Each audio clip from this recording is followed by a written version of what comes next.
Hello guys, for today's video, andito naman tayo at gagawa tayo ng content. For today's video, ayan, mayroong nagtanong dito sa akin at ang sabi niya, gaano ba kahirap ang nasa abroad na malayo sa pamilya? At gaano ba katatag at paano ko nalilipasan or nalilimutan ang mga problema at saka mga homesick sa aking pamilya. So mga lalabs, eto sasagutin kita. Dito, kaya ginagawa ko to magla-live dito sa aking Facebook page at sa iba pang mga social media ko dahil para malimutan ko ang aking pagka-homesick sa aking mga anak. Lalong-lalo na, for example, lalong-lalo na sa mga baguhan na nandito, magpakatatag talaga tayo dahil ito yung ating puhunan, yung ating katawan at of course manalangin tayo sa ating mahal na Panginoon. At ang sabi pa ni ate, paano ko raw nalilimutan. So yun na nga, sinasabi ko, paano ko nalilimutan.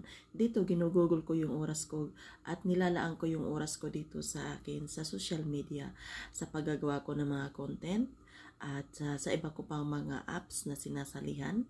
Dito ako nagkaroon ng panlipas oras na malayan ko na pala na minsan nga nalilimutan ko na yung araw, yung pizza dahil nga sa nakatambay ako sa ibang mga apps. Siyempre, of course, nakatutok ako dito sa aking Facebook page para naman kahit paano madagdagan yung aking sahod. Kahit sabi mong naka-on hold pa yan yung sahod ko na nandyan, is tuloy-tuloy pa rin. Nakakatamad nga lang, pero tuloy-tuloy pa rin yung aking pag-upload. Sige lang, malay mo balang araw, mag-boom naman yung aking mga video na nandyan.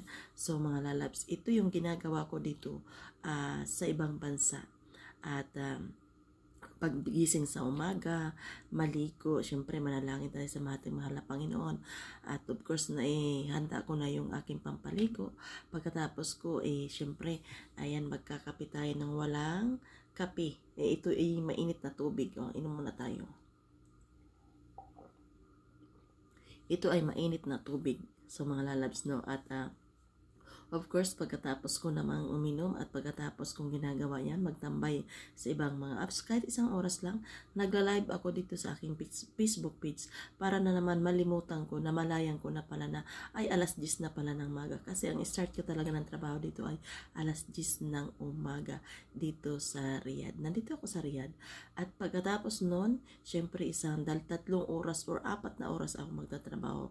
Pagkatapos ng aking 4 na oras, nandito naman ako sa aking kwarto para naman andito naman ako sa social media. So may 4 na oras ako doon sa pagtatrabaho ko at hanggang gabi andito ako. Ayan, titingnan ko yung alaga ko tapos babalik dito sa kwarto. Yun ang aking buhay dito sa abroad. Mahirap pero nalilimutan ko naman yung aking mga problema sa katambay ko sa ibang mga social media.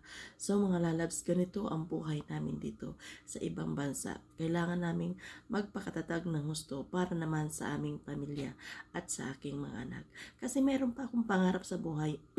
Kahit sabi mo may edad na ako, may pangarap pa ako sa aking buhay na pagtanda ko na hindi naman ako aasa sa aking mga anak.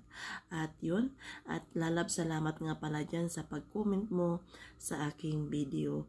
At thank you so much dyan at binigyan kita na-flex kita dito sa aking pagbibideo. Ayan. Of course, Merry Christmas sa inyong lahat and thank you so much sa inyong lahat yan guys. At pagpalain tayo ng Panginoon at mabuhay tayo. Thanks and maraming salamat.